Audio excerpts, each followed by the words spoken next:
Being a stay-at-home wife is kinda sneaky, isn't it? You can live without an income. Meanwhile, I'm working overtime every day. Don't you think that's unfair? It's really a mess. During the Thanksgiving break, Martin vented in front of his relatives. His smirking face made it clear he was mocking. I could only roll my eyes and shove my hands in my pockets while giving him a sharp look. Then, Martin dragged me to the kitchen to make sure we were alone before blurting out. "What's up, Hannah? I'm just stating the facts. If you're upset, try to argue back. Being a housewife is like being a parasite. I wouldn't mind getting a divorce. I'm not upset, I'm just thinking, what an idiot this guy is. It's really troublesome." Suddenly, Martin stood up, got in my face, and glared fiercely. Yet, I calmly stated the facts without flinching. "Are you mistaken? My monthly income is $30,000. Could you not call me a parasite? What? $30,000 a month? No way. A housewife like you couldn't possibly earn that. You should take it easy with the jokes." His fierce look crumbled, but then he began to sneer and laugh scornfully. Seeing this, I laughed inside too. Martin knows nothing. On the other hand, I know everything. If I reveal it all today, it would cause a huge scene, but I'm determined to make him regret it. That was what I had decided.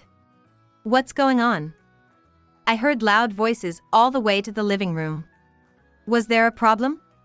Hearing Martin's loud laughter, the in-laws came into the kitchen.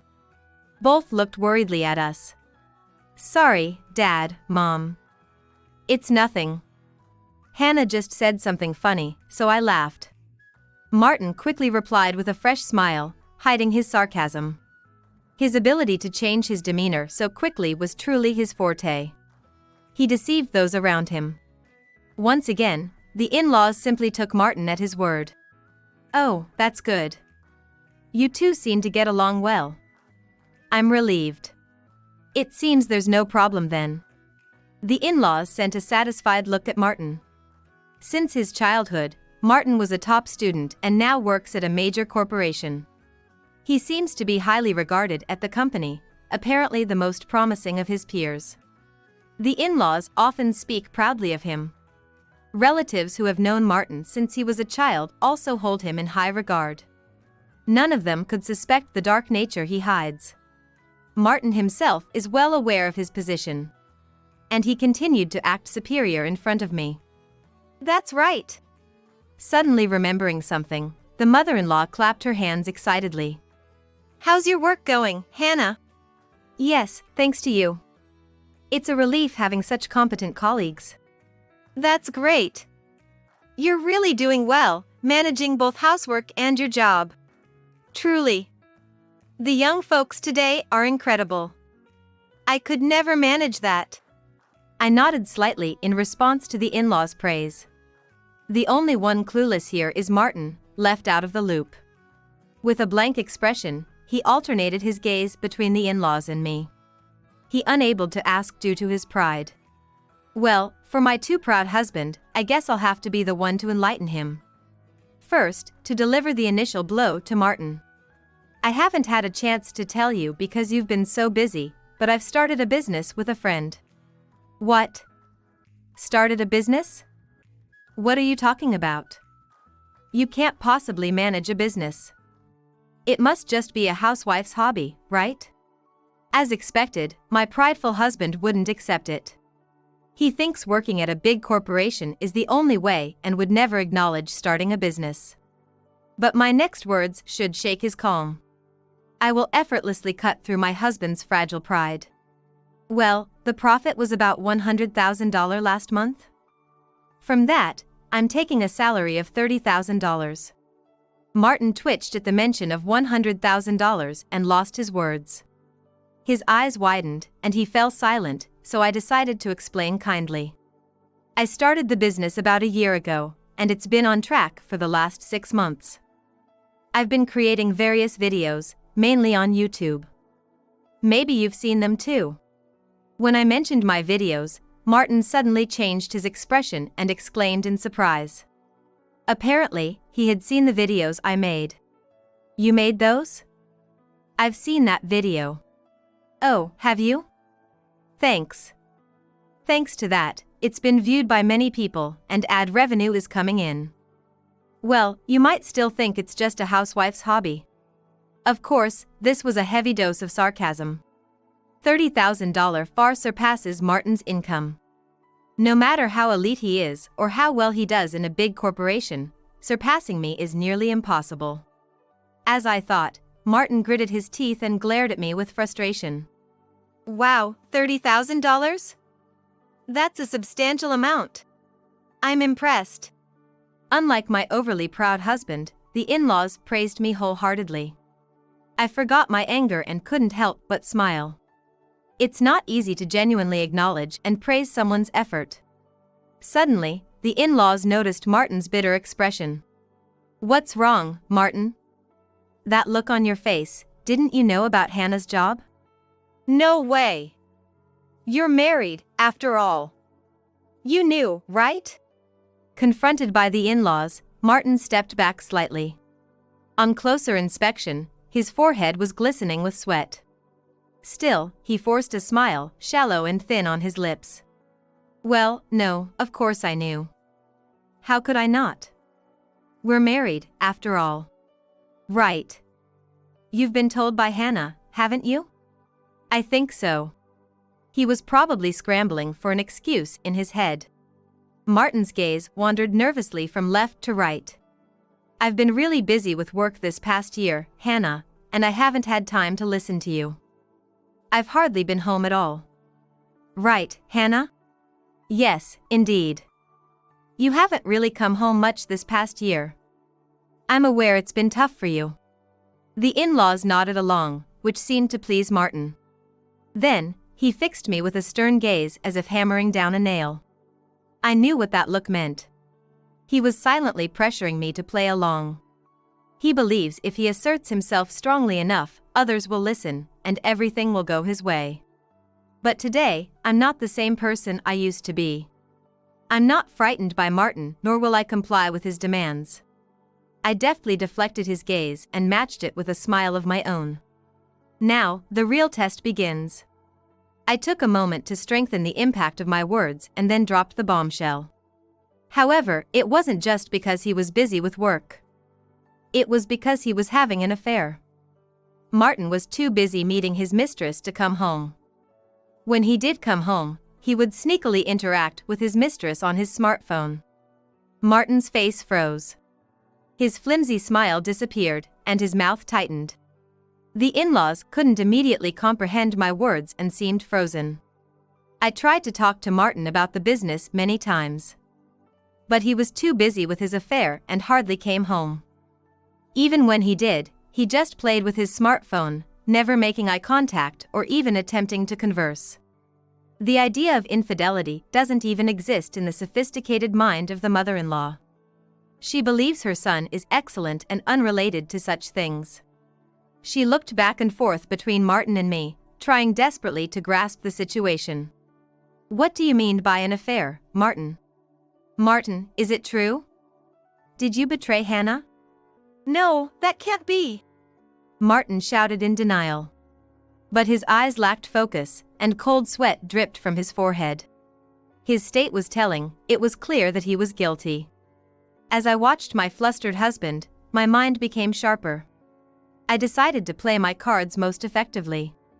His mistress is Rose. She has bright brown long hair, and her slightly droopy eyes are quite cute. She often dresses in a demure style, like pairing a fluffy skirt with a blouse. She's good at acting sweet, the kind of girl who makes you want to protect her. I bet she says things like, "Martin, you're so dependable." How do you know that? I described Martin's mistress in detail. The fact that I knew information that only Martin should know left him visibly confused. I still had more cards to play. Like a carnivore cornering its prey, I continued to torment him slowly but surely. Actually, Rose is a friend of mine. She's the one I started a business with that I mentioned earlier. I waited for my words to sink into my husband's mind. Martin gasped sharply and quickly turned pale. You foolishly messed with my friend without knowing anything. He seemed to be starting to get a headache, clutching his head and grimacing in pain. He might as well slowly savor the agony. Like I said earlier, I started a business with Rose a year ago. Just when our work began to get on track 6 months later, your returns home started getting later. As days went by, you eventually stopped coming home altogether. That's when I began to suspect you were cheating. And when I investigated, I found out you were having an affair with Rose. Martin seemed to finally catch up, his freeze thawing as he opened and closed his mouth breathlessly. Let him suffer. No matter how much he suffers, it's still far from the agony I felt learning of his betrayal. When I looked him straight in the eyes, he looked away and started staring at the floor. His face said it all about my unexpected rebuttal. How could you have an affair, Martin? Did you really cheat while you have a wonderful wife like Hannah? The father-in-law approached Martin and grabbed him by the collar. However, Martin showed no intention of admitting to his affair. While shifting his gaze subtly, he put on that shallow smile again. And began to wave his hands dramatically, trying to convince his parents. It's not true, Mom and Dad. Why would I ever cheat? The in-laws fell silent for a moment. Deep down, they wanted to believe their son. Martin pressed on. It's all a big misunderstanding by Hannah. She's just resentful because I haven't been around much due to work. Hearing this, chills ran down my spine. He was trying to shift the blame. He was making it seem as though the affair was just my imagination. This man was rotten to the core. I was determined to bring him down to hell. Oblivious to my resolve, Martin continued. I'm sorry for making you feel lonely, Hannah. I'll try to come home more often and listen to you, okay? Just moments ago, he had been sweating bullets, but now he seemed to regain his composure. With a refreshing smile and speaking clearly, no one would believe this man was lying. But Martin lies as naturally as he breathes. Only I, who have lived with him, know the truth. The in-laws, confused about whom to believe, wore expressions of perplexity as they looked back and forth between us. Looking at Martin's smile made me feel nauseous. I was determined to take him down. I decided to play my next card to expose his true nature.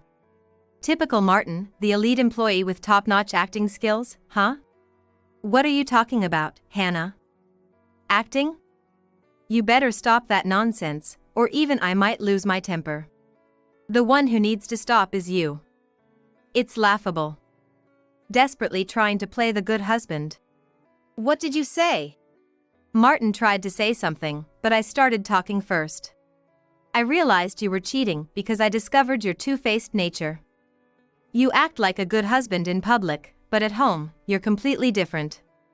You treat me like a maid, using me for everything. I realized that your words were all lies. The mistreatment by my husband started right after our marriage. I was ordered to have the bath ready and dinner prepared for when he returned home. Since I never knew when he would come back, I couldn't leave the house in the evening, no matter what. Additionally, during his meals, I had to sit beside him and serve drinks, and if asked, I had to immediately bring more food. Do you remember our first day of married life? I was looking forward to dining with you. Being newlyweds, that's normal, right? Then, as soon as we sat at the table, you yelled at me. You think you can eat with me just because you're my wife? How presumptuous. When I talked back, you threw the dishes at me. That moment, I truly saw your true nature. Outside, you play the role of a capable, kind person, but at home, you freely mistreat your wife. I shudder as I recall that shock and fear. After that, I became too frightened of your raging temper to say anything.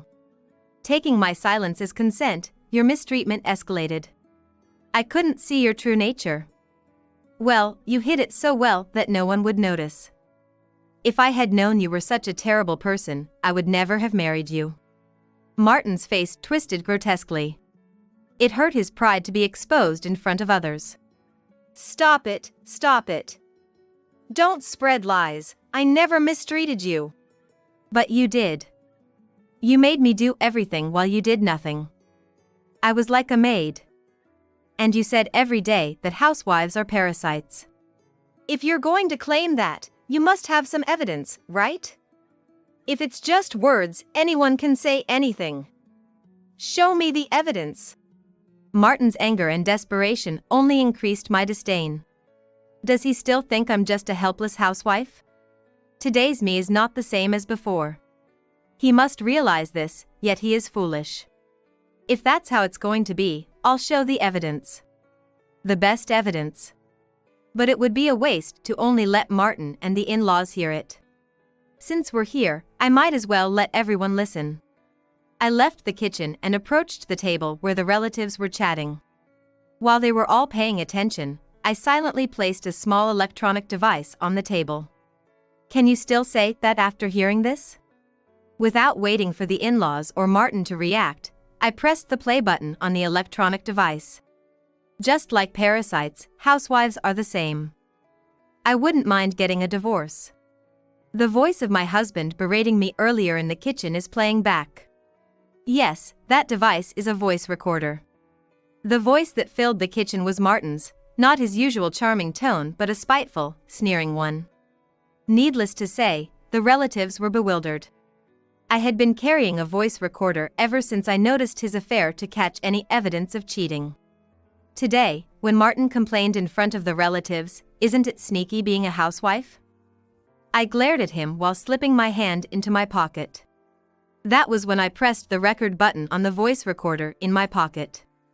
Realizing the voice coming from the recorder was his own, Martin's face turned pale immediately. "Hey, what are you doing? Stop, stop."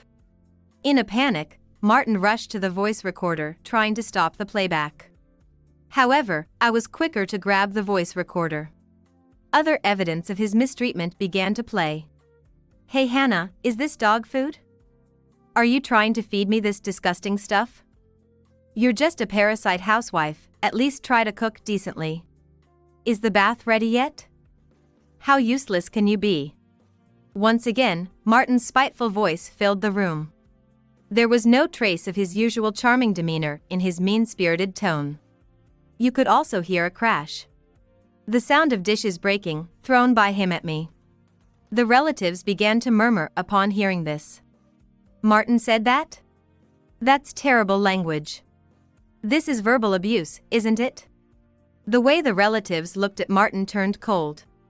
The in-laws also cast doubtful glances his way. Finally, Martin's facade had crumbled.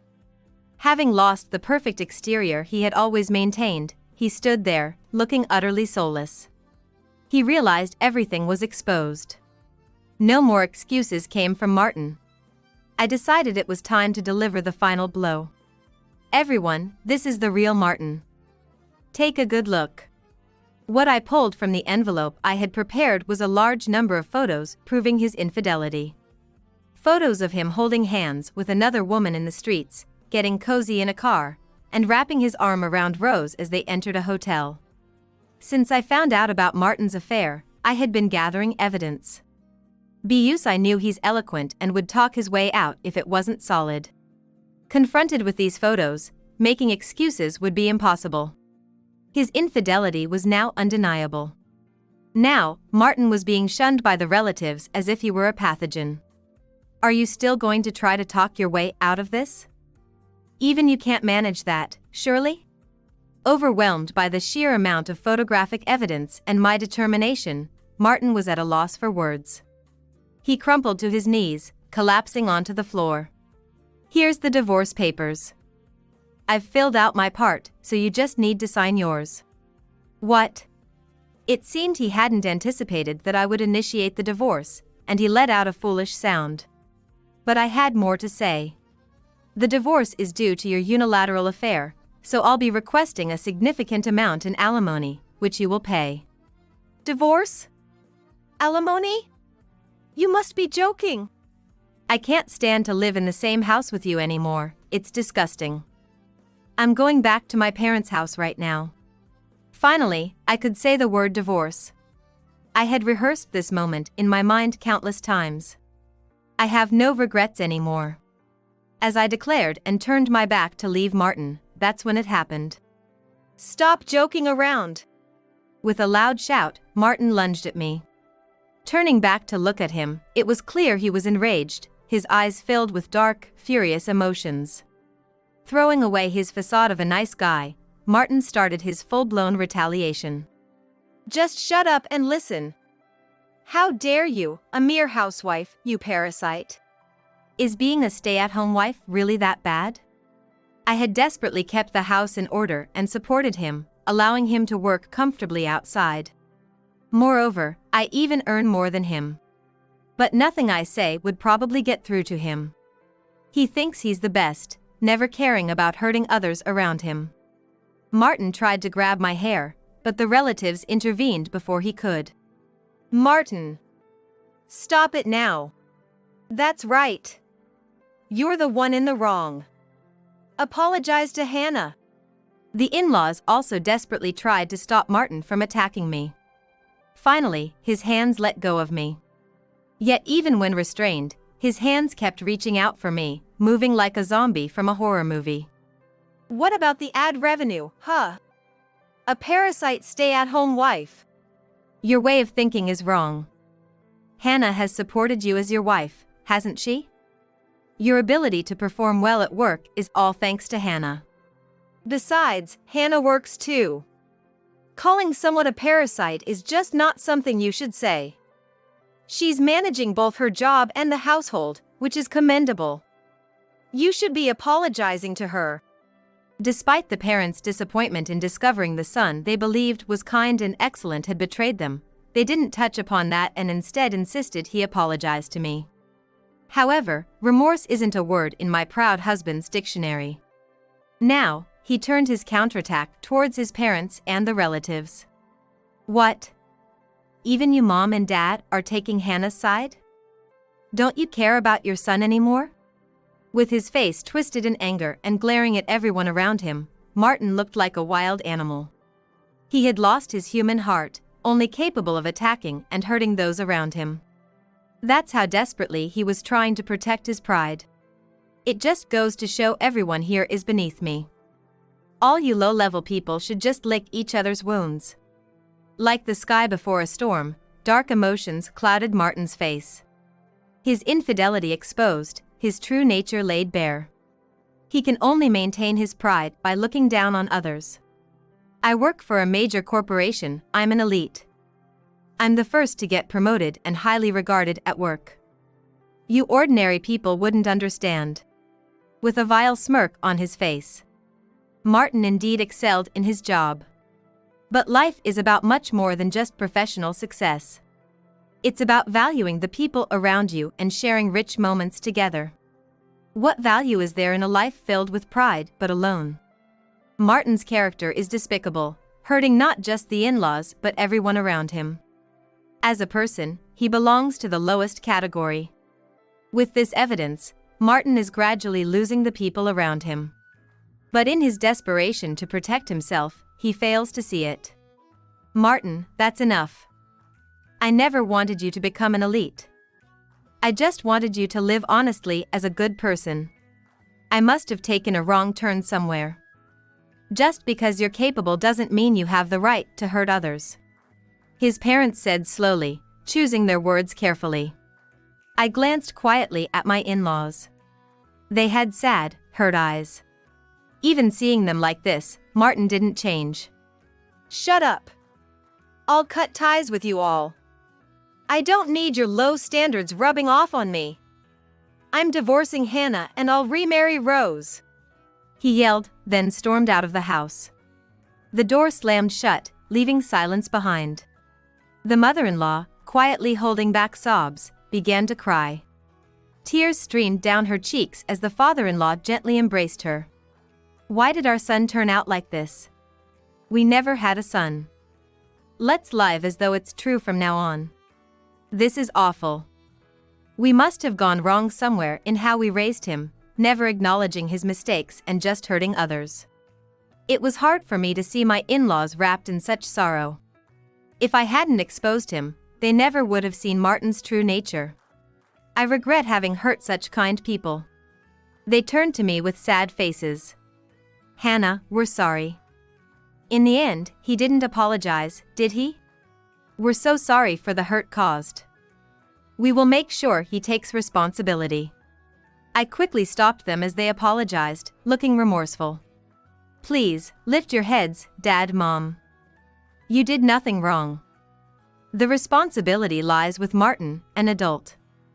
Besides, he will come to regret his actions without me doing anything. The in-laws looked puzzled by my meaningful words. Indeed, this cannot be the end. The wrongs we commit inevitably come back to us. Without genuine reflection and change, the same mistakes are repeated, ultimately tightening around us like a noose. Martin needs to understand this. Months went by. I couldn't reach Martin during that time. Then one day, out of the blue, he contacted me. Checking my phone during a break at work, I saw numerous missed calls from him in a short span. Feeling a sense of disgust, I decided to call back. Hey! Pick up the phone now! Martin's voice was as domineering as ever. But it carried a note of desperation. I'm busy with work. What do you need? I responded calmly, careful not to let his provocations affect me. My calm response only seemed to infuriate Martin further as he raised his voice. You knew, didn't you? Knew what? Don't play dumb. Did you know that Rose is the daughter of my company's president? Oh, you just found out? That's rather slow of you. What? So you did know? You knew and you hid it from me. That's awful. What are you talking about? You were the one who made a move on Rose without knowing she was the president's daughter. I couldn't help but scoff. It was actually Rose who approached me with the business idea. Despite her privileged position as the daughter of a company president, she wasn't content just being protected by her parents. She could have chosen to work at her father's company, but she opted to start her own. I want to succeed on my own, without relying on my father, she had passionately told me when she proposed the business idea. Rose might look like a delicate lady who needs protection, but she is tough at the core. Her energy pushed us to start the business. Rose proved to be quite skilled in management, and the company took off within 6 months. I mainly handled video creation while leaving the planning to Rose.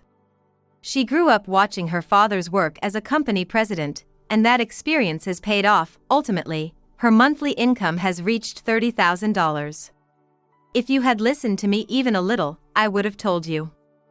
But you were too busy cheating and not paying attention to what I was saying. Of course, I knew that Rose was the daughter of Martin's company's president. I chose not to tell him. Even after Martin left and cut off communication, my revenge continued. I was determined to make him suffer and face his own hell. And this would be the final, greatest blow. I've told everything to the president about you and Rose, including photos, just in case he wouldn't believe just words. He was furious that a married man dared to approach his daughter. I could hear Martin collapse on the other end of the phone. It was the sound of his life beginning to unravel. Later, I heard he tried to explain himself, but no one would listen. The plethora of evidence photos I had was the final nail in the coffin. Trying to deny the affair only worsened his image. Being married and seducing the boss's daughter meant there was no longer a place for him at the company. Once the top dog, he was now given no assignments and nobody even spoke to him. Rumors spread quickly throughout the company, and he was looked at with disdain. Eventually, it also came out how he had mistreated me. Seen as the worst for cheating and mistreating his wife, everyone distanced themselves from him. As a result, he couldn't function at work anymore and his mental state deteriorated. To make matters worse, Rose cut off all ties with him. After discovering he had tried to use her status for his gain. Left completely alone, Martin shamelessly came back, begging me to reconcile. Please, I can't do anything on my own. Let's start over. Are you joking? Don't say that, okay? I'll help out with the housework next time. What? That way of thinking is wrong. Housework is something spouses do together. The idea that you're just helping is fundamentally flawed. I finally threw at him the words I had wanted to say during our marriage. Fine, we'll split the chores then. Let's get back together. That's not possible. You being alone now, with no one around you, is just the result of your own actions. You've always just protected your own pride, hurting everyone around you. Are you leaving me because I'm no longer an elite? Don't you get it yet? It's not about being an elite. Your mother said it too. There was silence on the other end of the phone. I could hear him trying to hold back sobs. I'm sorry. Your father, your mother, and we all got hurt by you. I'll apologize to Dad and Mom too. Reflect deeply on what you've done. If you don't, you'll just repeat the same mistakes. I'm sorry. Finally, Martin uttered words of apology. His voice was low, but it carried a sense of remorse. It was finally over. I felt a release from all the tension. After that, I officially divorced Martin. He agreed to pay the alimony I requested. I also cut ties with Rose. I left the company we started together, but I decided to start a new business on my own. The in-laws informed me about Martin's current situation. Apparently, he had awakened and started to confront himself, influenced by our last conversation. Now he's working at a small company, diligently.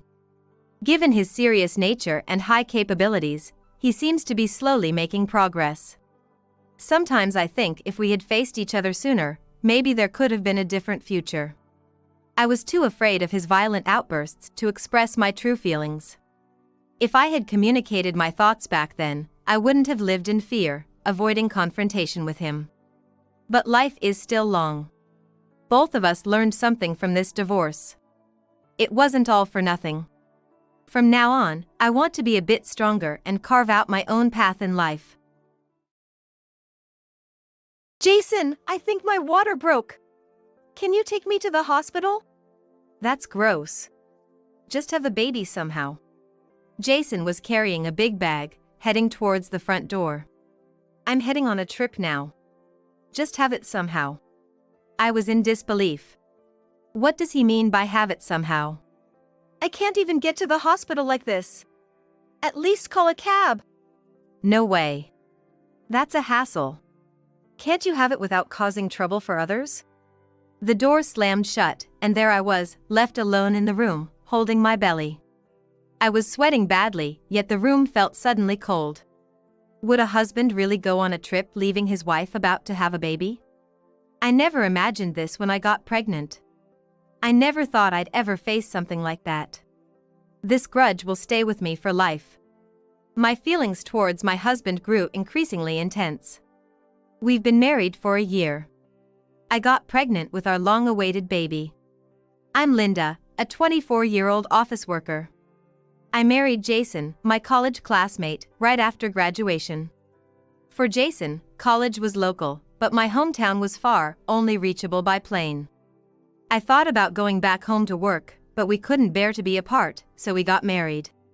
Jason had a lot of friends locally, and news of his early marriage spread quickly, bringing many congratulations. This is a so-called regional city, with universities and companies located downtown, and fields in the suburbs. We live in a typical regional city. Jason's parents are divorced, and his mother lives alone in a house in the suburbs. She's very friendly, and we hit it off right away. Sometimes she brings us produce from her garden, making me grateful for such a wonderful mother-in-law. However, Jason started acting differently shortly after I got pregnant. He became moody and sometimes spoke harshly.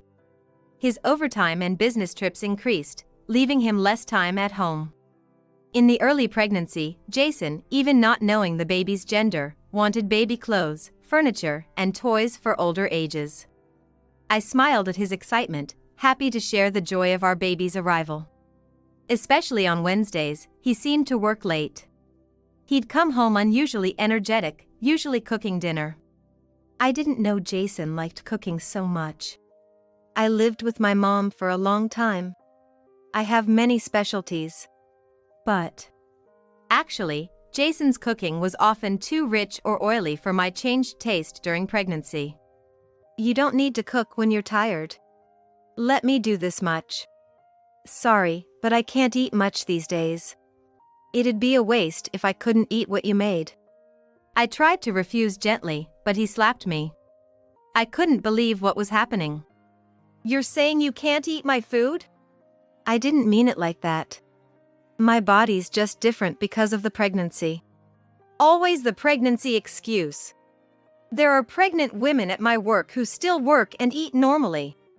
I touched my still stinging cheek, choosing my words carefully. I had a lot to say back. But I didn't want to provoke him further. Being compared to other pregnant women was frustrating. Everyone's different.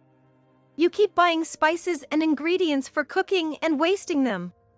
It's a waste of food expenses too. So it's all about money, huh?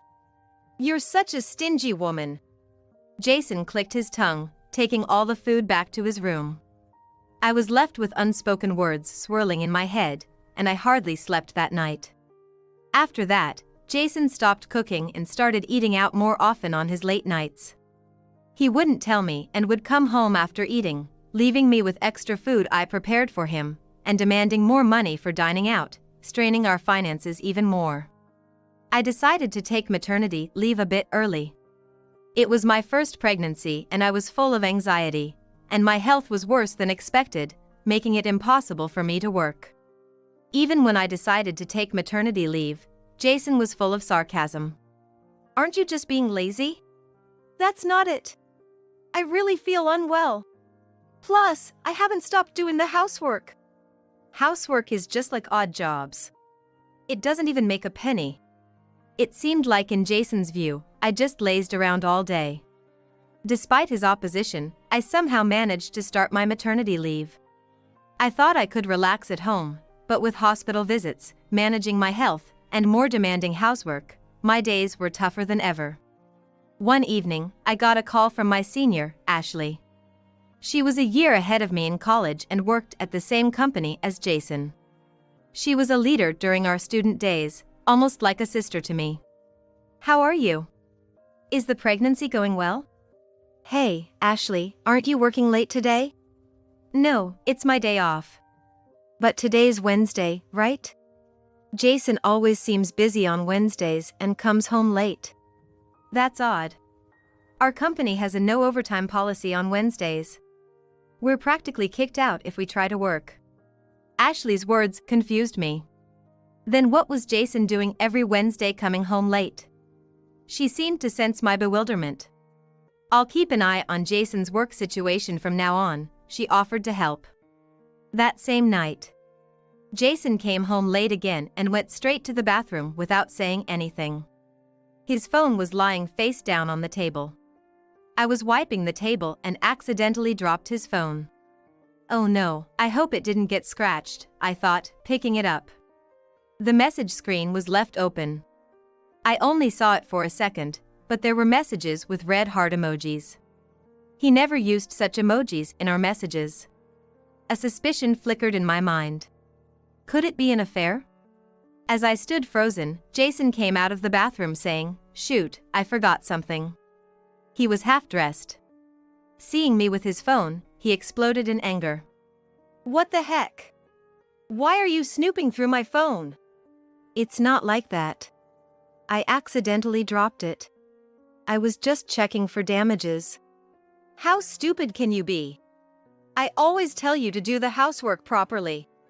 Look at this phone, now there's a scratch on it. But his phone screen was already cracked. I couldn't tell where the new scratch was.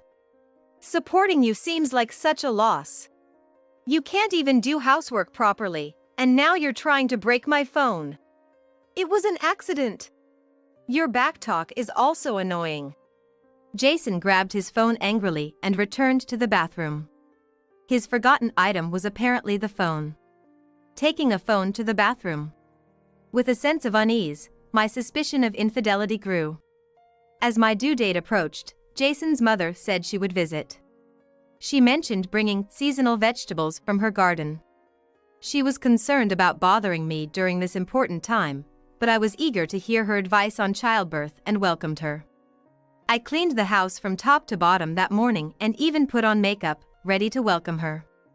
Jason seemed to have taken the day off and was at home. But he seemed to be going somewhere, packing a big bag.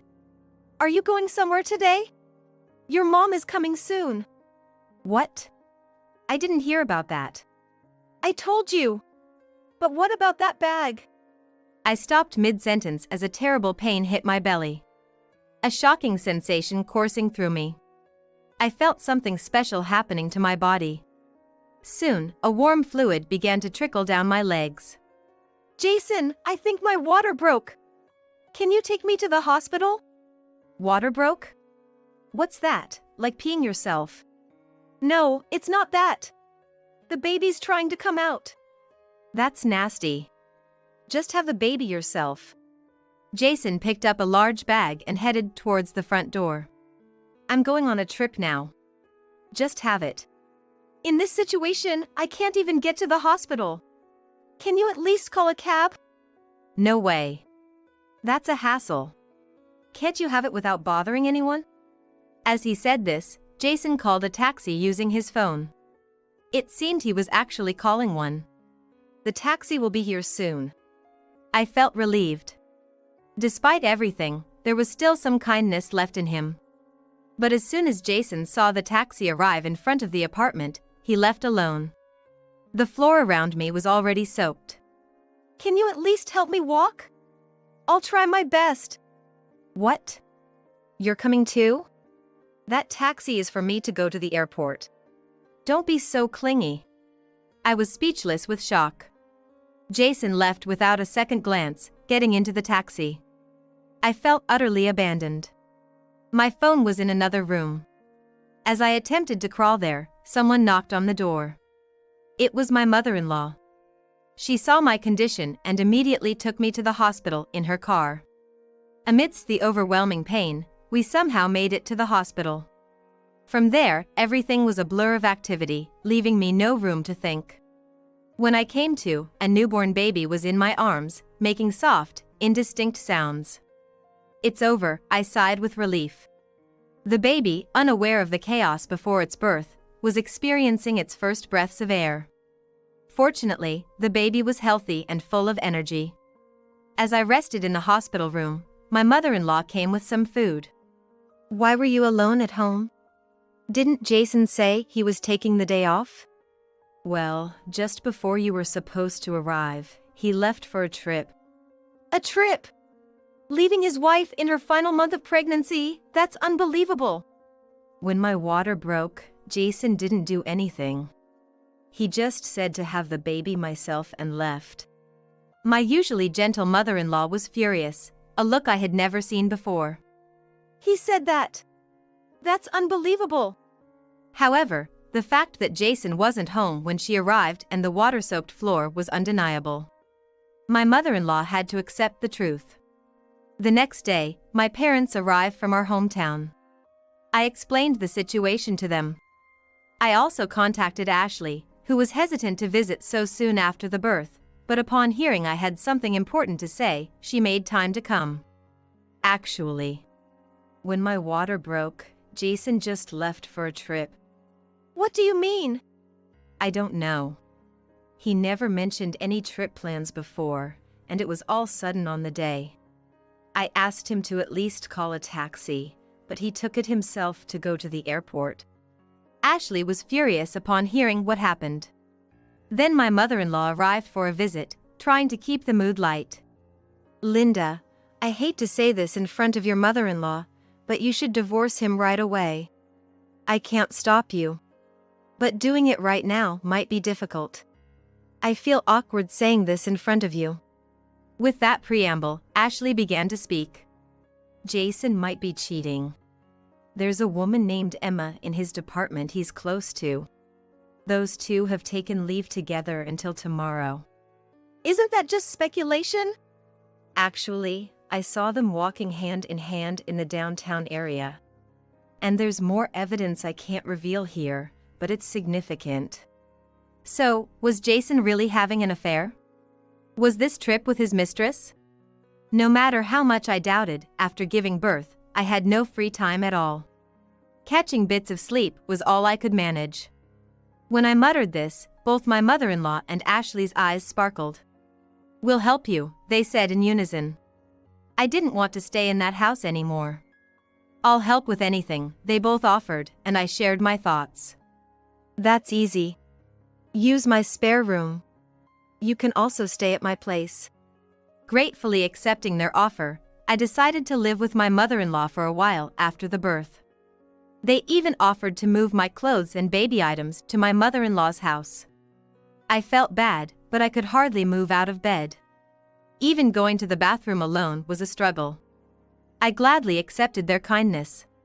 My mother-in-law and Ashley kept visiting me. My mother-in-law seemed happy to see her grandchild every time she visited, never complaining. She even showed me pictures of my belongings. They were moved into her spacious room, which looked very comfortable. Ashley helped a lot with the move. I couldn't help but be grateful to them. One day, while talking with my mother-in-law in the hospital room, my phone rang. It was Jason. I hesitated to answer, but my mother-in-law silently shook her head. "I haven't even told Jason about the baby being born. Just ignore him. Let him figure things out on his own." My mother-in-law seemed to have given up on Jason far more than I had. The phone kept ringing. Thankfully, my room was private.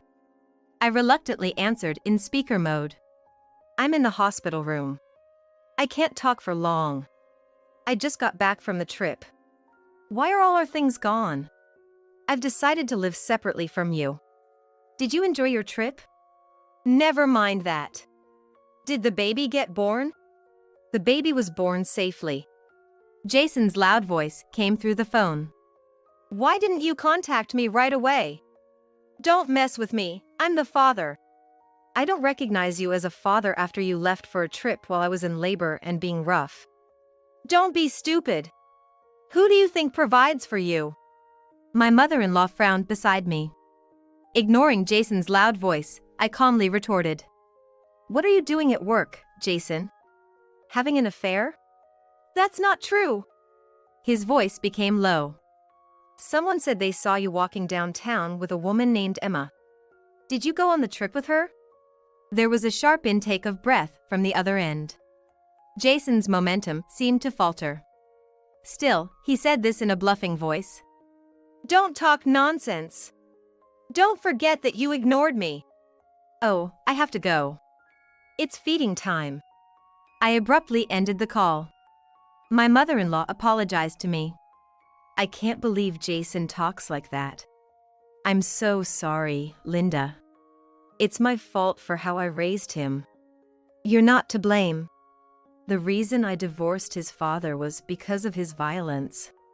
His way of talking just now scared me, reminded me of his father." Her expression was gloomy, probably recalling her difficult past. I hugged my mother-in-law's shoulders. "You had a hard time. Don't worry, I'll handle my situation. You're carrying too much on your own. You've been working so hard. The house was always spotless, and you did your housework well. I had to be careful. Jason would get angry if I slacked off. He just doesn't understand how hard it is to be pregnant. I'll keep that in mind. Can I borrow your house tomorrow?" My mother-in-law left these mysterious words and left the hospital room. The next day, she gathered people at my house, including Jason, his mistress Emma, and Ashley. I received a video call from Ashley. I had heard that I would be contacted, so I was preparing. My familiar home appears on the screen. They were all sitting around the table. My mother-in-law had confronted Jason and forced him to contact his mistress. "So, it's true that you two are having an affair? Don't call it an affair, and besides..." Jason stuttered for a while, then started muttering. "What can I do? Linda got pregnant, and I couldn't touch her anymore." Ashley spat out, "That's despicable." "When Linda got pregnant, Emma approached me. She was kinder than I could ever imagine, unlike Linda. Linda was pregnant, it's natural for her to be overwhelmed. Didn't you think to support Linda during her pregnancy? I couldn't hold back and intervened. Well, that was impossible. Ever since I got pregnant, he just used work as an excuse to go out. Looking back, he was probably visiting his mistress. Everyone cheats, right? That's what men do. Don't say stupid things. The room went silent at Ashley's outrage. Don't lump all men with someone as low as you. What proof do you have? I'll sue for defamation. There is proof. I saw Emma's phone. Here it is. Ashley spread out printed messages and photos on the table. How did you get these? Emma, you left your password written on a note at your desk. I used it on your phone when you were away. And I found evidence of your affair. The messages were full of red hearts, discussing plans for a trip together. And there were many pictures of them as a couple. I felt dizzy. A man who cheats during his wife's pregnancy doesn't deserve to be a father. I agree. I can't stand to see my friends suffer like this. Jason's image, leaving me behind to go on a trip while I was in labor, flashed in my mind. I was in danger, along with my child. I couldn't forgive this man. I had to make a decision. Otherwise, I won't be able to move forward. Jason, let's get a divorce. My mother-in-law and Ashley applauded. Why now? Isn't this the toughest time with a newborn? Who made it tougher? I don't want a father like you. Right. I don't recognize you as my son. Divorce? You're not thinking straight after giving birth. You're the one not thinking straight. Who would forgive a husband who cheats during pregnancy and leaves during labor? Calm down. At that time, Emma was more important to me. That's terrible. I can't believe you're human. Then, someone visited the house. My mother-in-law answered, "Who is it?" A middle-aged man came in, introducing himself as Emma's husband. It turned out Emma was married. And Jason knew it since they were working in the same company. Her husband had suspected something and followed Emma today. Seeing the evidence of the affair, he was devastated. He had been worried for some time that his wife was cheating on him, but now he is convinced. Your wife was cheating with this man during his wife's pregnancy. Emma's husband declared divorce, and she shrieked.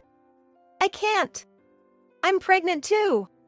The room buzzed. She had planned to keep her pregnancy a secret until the stable period, but I had a feeling it wasn't true. Who's the father? I don't want a child whose father is unknown, her husband said coldly. I agreed with him. Emma apparently had a 3-year-old daughter and was expecting her second child. She worked part-time, supposedly for childcare. But she used her free time for the affair. Her husband must have felt betrayed as well. Her husband declared he would take care of their daughter, saying Emma was no longer a mother. All of you just don't get it. Fine, I'll marry Emma and we'll happily raise the child together. Jason boldly declared this, but a green document was subtly handed to him. Emma's husband had apparently brought divorce papers. It was with a lawyer's contact. Jason reached for the divorce papers, but they were swiftly pulled back. Then came the resounding words, "Let's talk about child support and division of property." Why should I pay them?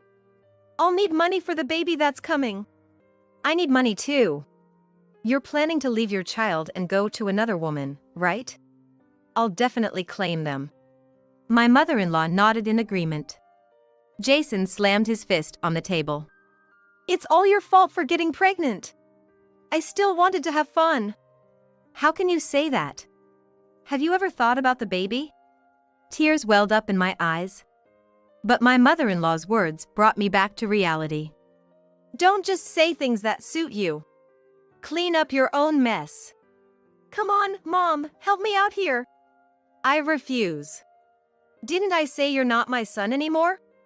After much argument, it was decided that I would demand child support from Jason. Emma's husband planned to do the same. Thanks to Emma's husband, we were able to contact the lawyer on the spot. My mother-in-law and Ashley agreed to be witnesses. They would bring the papers to the hospital room later. After finishing breastfeeding, I waited in the room until they arrived. I signed the papers to start divorce process and handed them to my mother-in-law. I felt a sense of relief, having accomplished a big task. Though I was full of anxiety about raising a child on my own, when I looked up, I saw the reassuring smiles of two strong women. I had one request for Ashley. She promptly fulfilled it.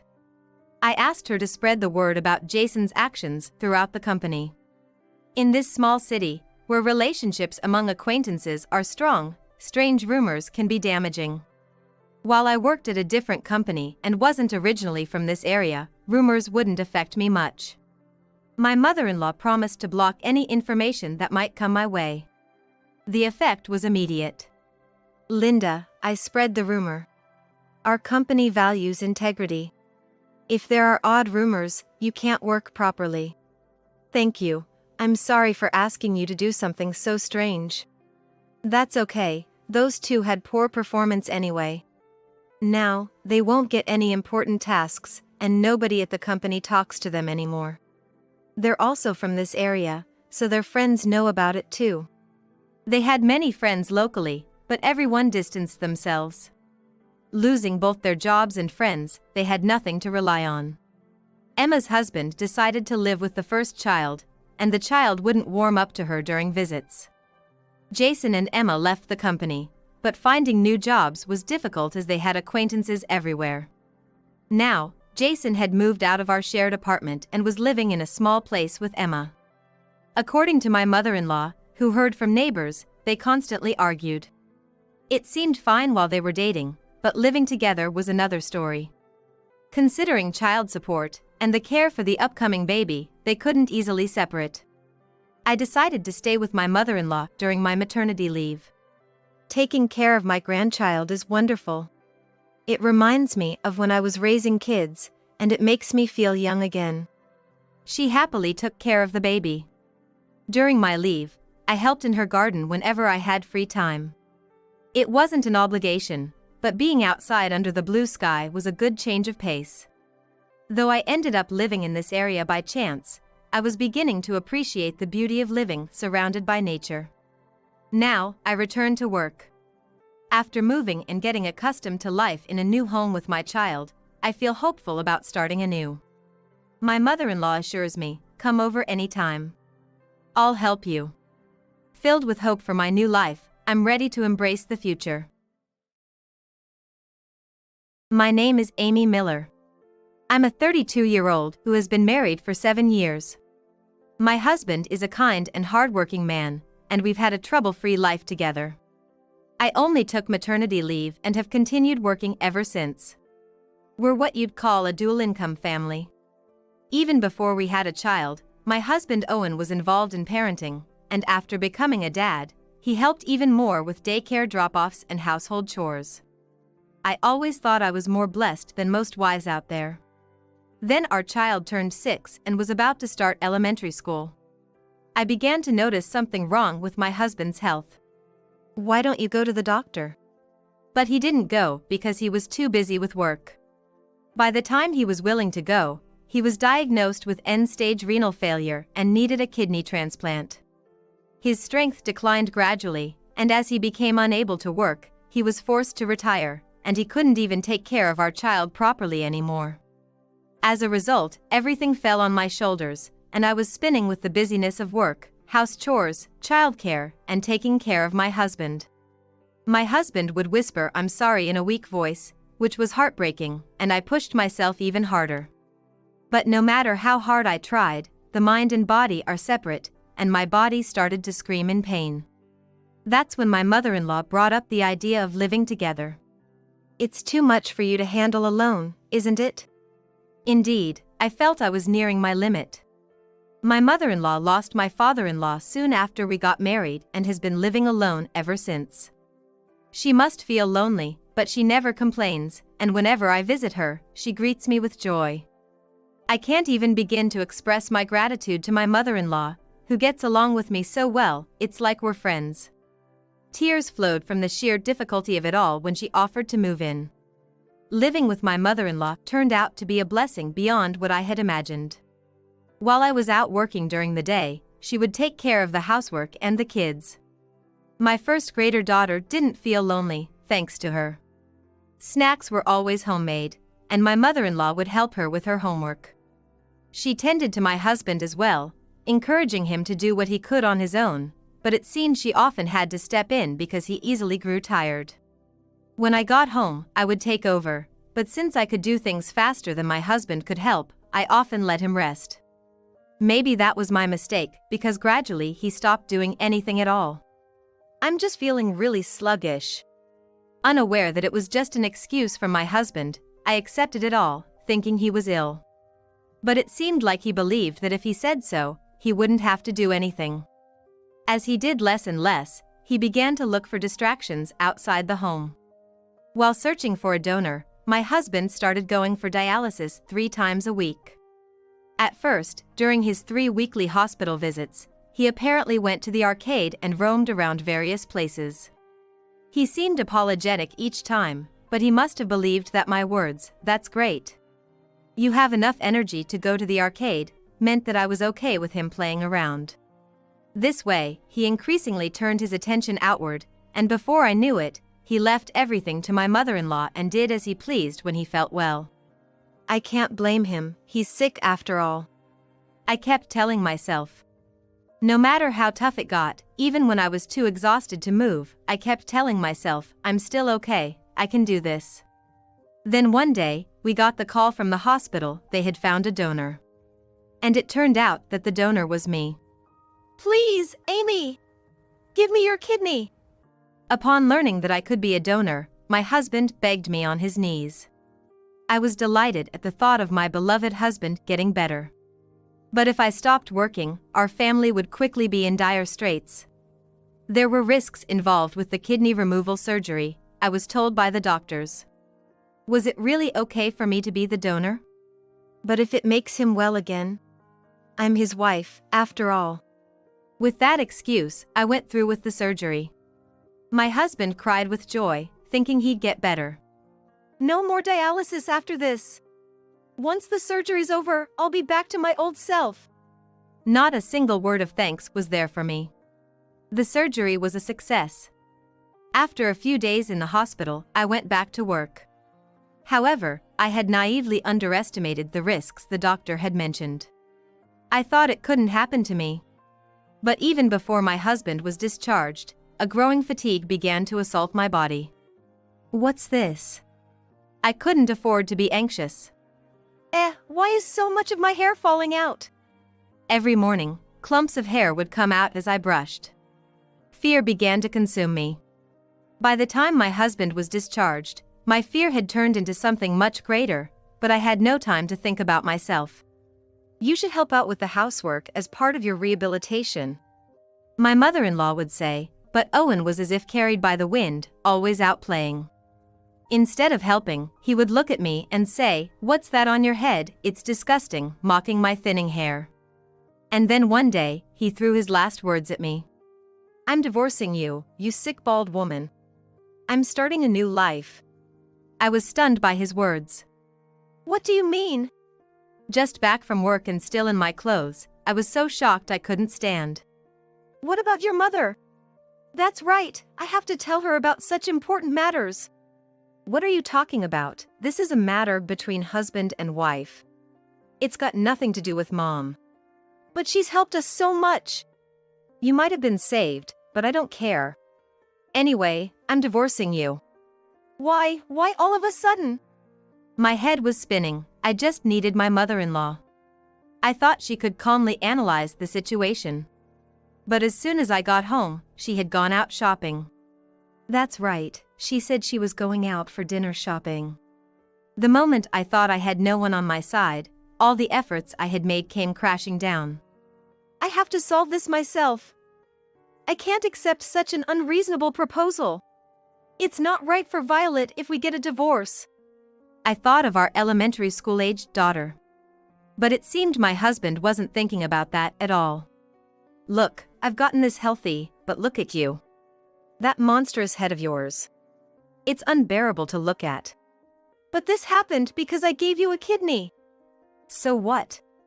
Don't act like you're doing me a favor.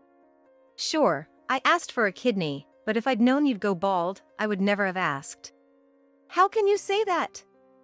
I didn't choose to go bald. After all the pain I went through to help this man.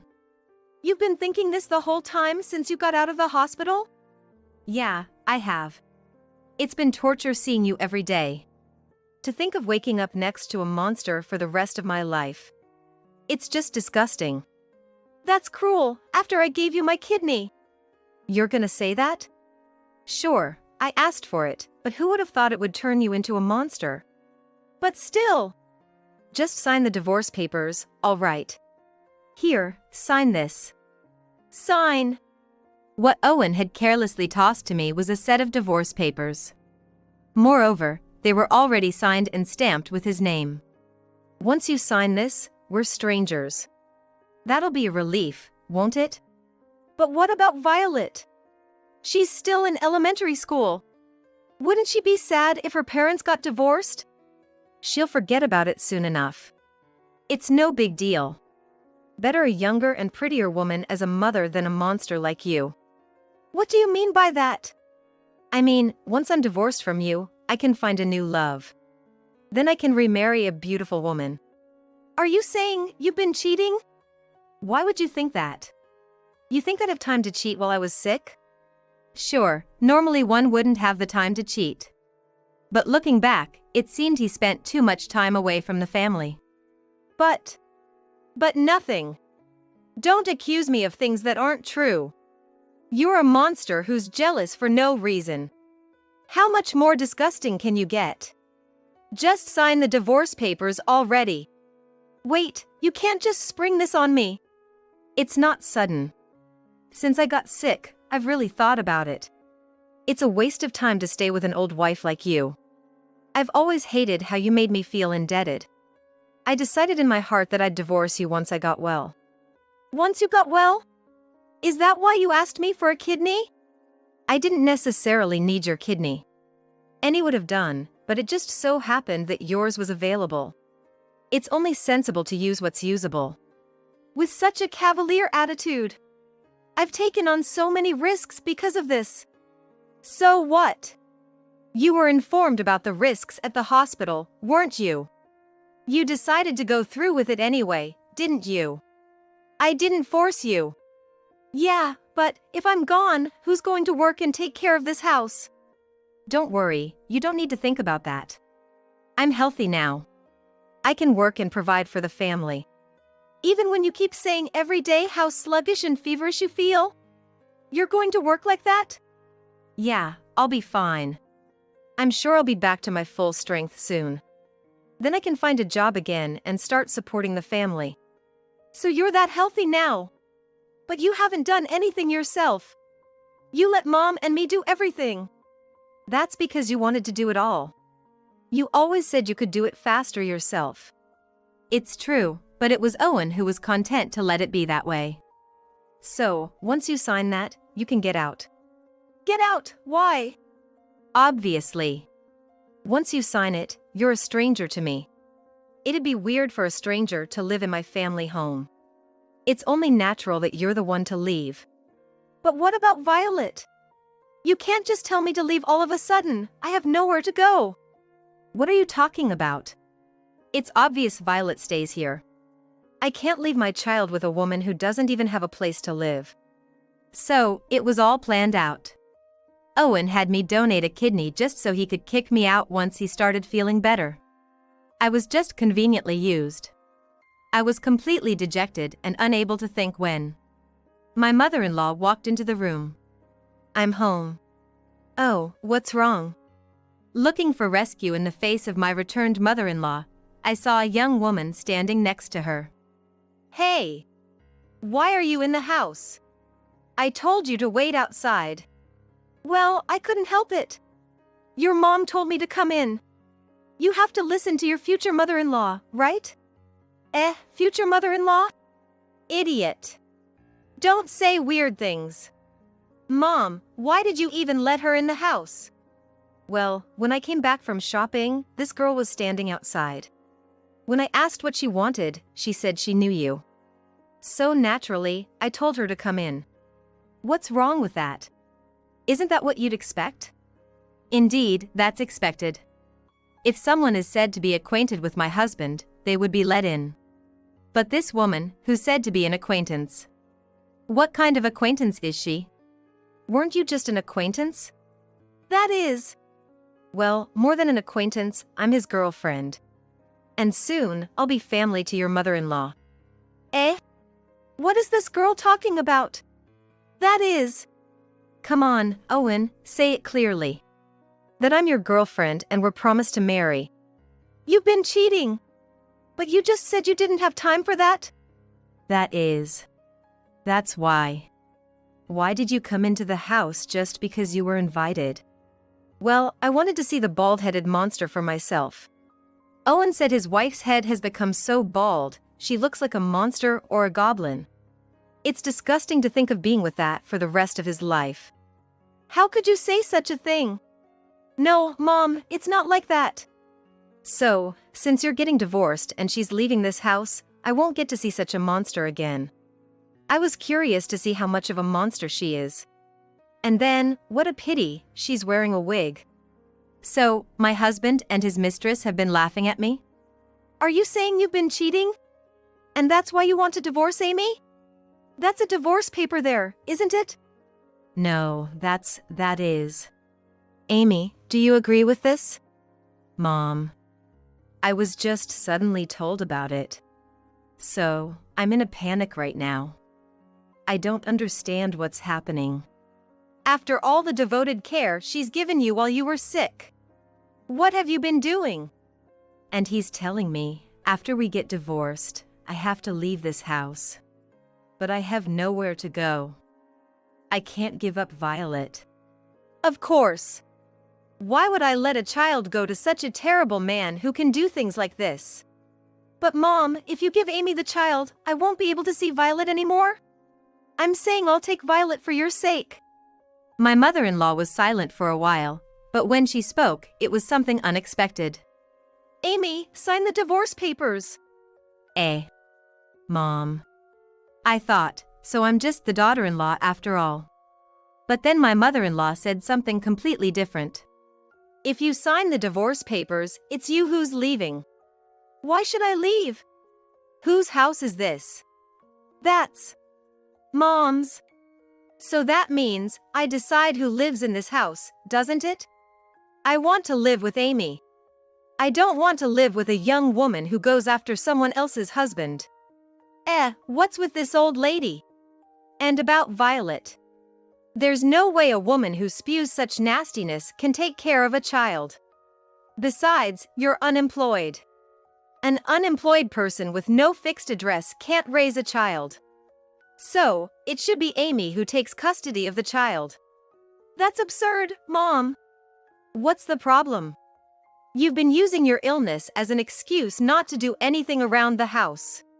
You hardly even look after Violet. Moreover, since you've been discharged, you've just been selfishly yelling around. Can't you see that Violet is scared of you? Why? Parents get angry sometimes, don't they?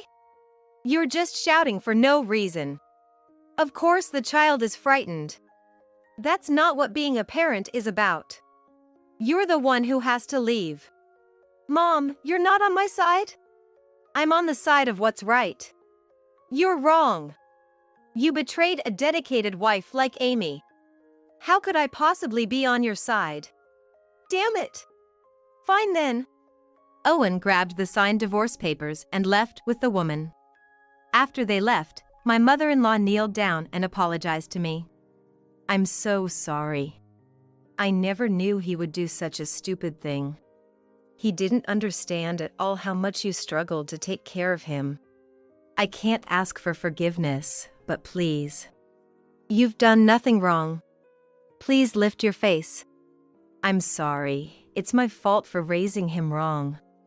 That's not true. My kind mother-in-law apologized again and again, blaming her upbringing. How could the child of such a kind person turn out like this? Every time I remembered my former husband, I just couldn't understand where things went wrong. 3 months later. As usual, living with my mother-in-law and Violet, I received a call from my ex-husband Owen. But I couldn't bring myself to answer the phone and just ignored it, yet Owen left a message. Thinking I might as well listen to it, I played the message, and it was as selfish as ever. Why aren't you picking up the phone? I'm in a serious situation here. Turns out I have liver disease now. I need another transplant. Your liver would be perfect for me. So give me your liver. Then I can be healthy again. Please, pick up the phone. My ex-husband sounded almost hysterical. I thought to myself how utterly selfish he was. When I told my mother-in-law, she looked pained. What do you think, Amy? I'm sorry to say this, but Owen is a stranger to me now. After everything he's said and done, I can't bring myself to give anything to him. Of course. You're not wrong. That must be divine punishment. I'm sorry. Don't apologize. I'm sure if you gave your liver, he wouldn't be grateful. Besides, if you were to get sick from the donation, it would be terrible for Violet. You're making the right decision. It's okay, that's the way it should be. If he contacts you again, just tell him straight. Thank you. And if God forgives, surely a donor will be found. If not, that's the punishment he's been given, it can't be helped. My mother-in-law said this with sad eyes. It was a hard choice for her, thinking of her son. It was a hard choice for her, thinking of her son. Yet, the pain of not being able to do that must be immeasurable. But she knew that even if I did donate, Owen's character wouldn't change. Continuing to be selfish and hurting me and my family, I found myself wishing he would just suffer alone. Then there was another contact from my husband. The number of calls was devilishly high, and the voicemails were full of bitterness because I wasn't answering. Out of frustration for not answering the calls, Owen came to our house. As before, when I returned from work, my mother-in-law had gone shopping, and I was alone in the house. I felt a slight fear of Owen's actions, as if he was intentionally waiting for my mother-in-law to be out. Hey, Amy. Owen, who greeted me with those words, looked gaunt and his complexion was poor. It seemed like his illness had advanced significantly. Why the hell aren't you answering your phone? Why would I?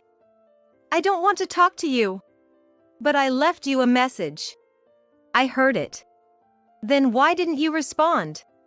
I didn't see the need to. I'm begging you, why won't you help me? It didn't seem like begging, and even if it was, I have no intention of being your donor. Why not? I don't have much time left. My condolences. I'm still alive. That's unfortunate. Please, give me your liver. No, thank you. Why the hell not? Don't you understand why? Think about what you did to me after I gave you my kidney. That couldn't be helped. I don't think it was unavoidable at all. No matter how much you beg, I won't become your donor. If I did and something happened to me, you would just play ignorant, wouldn't you? If you need a liver that badly, ask her. Nora left me when she found out I was sick. She dumped me and left. Well, that's tough. But it's what you deserve. Don't say that. Being divorced means I'm alone. You have no idea how hard it is to endure feeling sluggish every day and still have to work. I understand. I gave you a kidney, remember? I still feel sluggish from that. Yet, I do the housework, take care of the child, and work.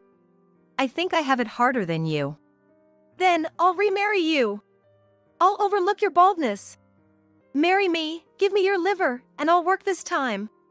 That way, you can take it easy, right? Time out. I'm not relying on you. And marry me as if it's a favor from you? How can you even say that when you're in trouble?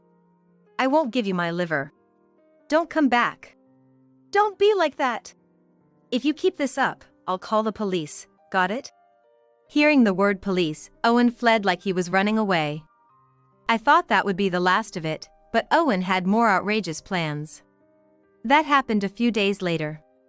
My mother-in-law contacted me to say that hadn't returned from school. Violet hasn't come back? Yes, she's usually back by this time. But she's nowhere to be found.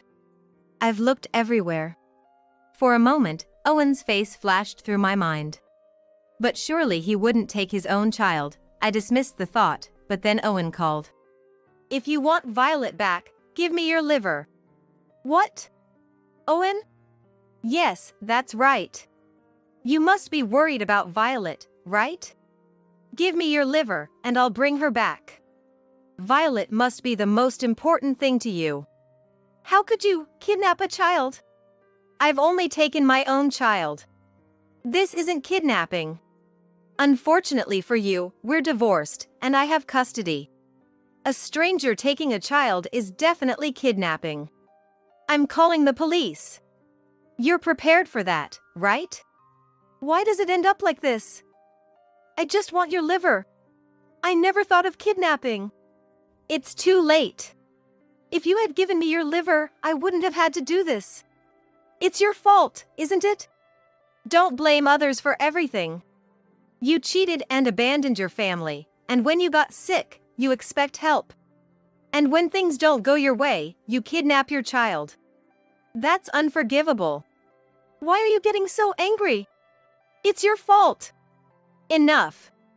I hung up the phone and immediately contacted the police to report my child was kidnapped. The police quickly deployed to Owen's apartment and rescued my child. Violet came back to me with tears streaming down her face, clinging to me and crying. Afterward, Owen, who was arrested, reached out through his lawyer asking for forgiveness. It seemed he truly regretted it. What should I do? That's up to you, Amy. I'm his mother. I'd be happy if he's forgiven, but I also understand if you don't want to forgive. I can't tell you what to do. You're right. If I prioritized my feelings, I couldn't possibly forgive him. Since that incident, Violet has been afraid to go out alone. Considering he's her father, it's terrible to think what must have happened to make her so afraid. But Violet doesn't say anything when asked. Still, when I think of my mother-in-law. After carrying this maze-like worry for months, I ultimately decided to settle. Owen, having been released from detention, bowed deeply, apologizing.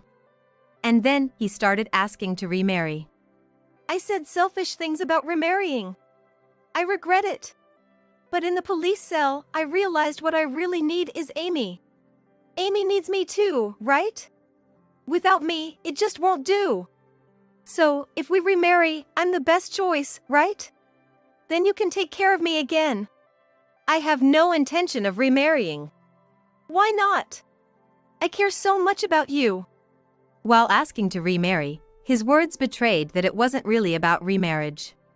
He's scheming to use me under the guise of remarrying. Stop it. I'll never marry you again. Since he brought up the issue of being a donor again, after discussing with my mother-in-law, I decided to move with my daughter. Learning of my move, my ex-husband became frantic, searching for me, but ultimately, he succumbed to his illness, passing away in fear. As for me, even though I left the in-laws' house, I keep in touch with my mother-in-law, and she even comes over to stay sometimes. I'm planning to buy a house where I can live with my mother-in-law once I've saved enough money.